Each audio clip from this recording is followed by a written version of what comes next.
अस्सलामुअलैकुम दोस्तों, ये मौजूद है मेरे पास इस वक्त 10 से 12 थैलेसीमिया मर्ज में मुब्तला मासूम बच्चे।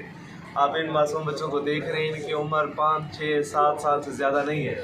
ये वो बच्चे हैं जिनको हर 15 दिन बाद खून की ज़रूरत होती है। आपको बेहतर पता है और आप जानते हैं कि हम इनको ब्लड जब लगवाते हैं तो आधी बोतल खून की फिर 15 दिन बाद दोबारा लगवानी पड़ती है। इन तमाम बच्चों को इस वक्त जो है खून की इज्जत ज़रूरत है, और खून के बगैर ना तो ये खेल सकते हैं, ना ये चल फिर सकते हैं, ना ये खा पी सकते हैं। इनकी हालत निढाल हो जाती है खून की कमी की वजह से।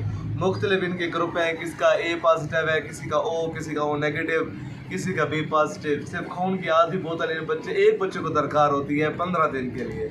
अगर आप बर वक्त इनकी मदद करेंगे तो यकीनन ये अजर अजीब भी है और उसके साथ इन मासूम बच्चों की मदद भी है।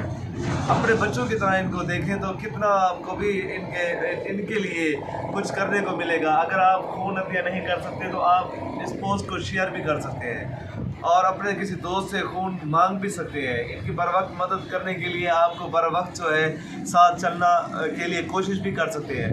दोस्तों, ये बच्चे और मैं सब आपके मुंतज़र हैं।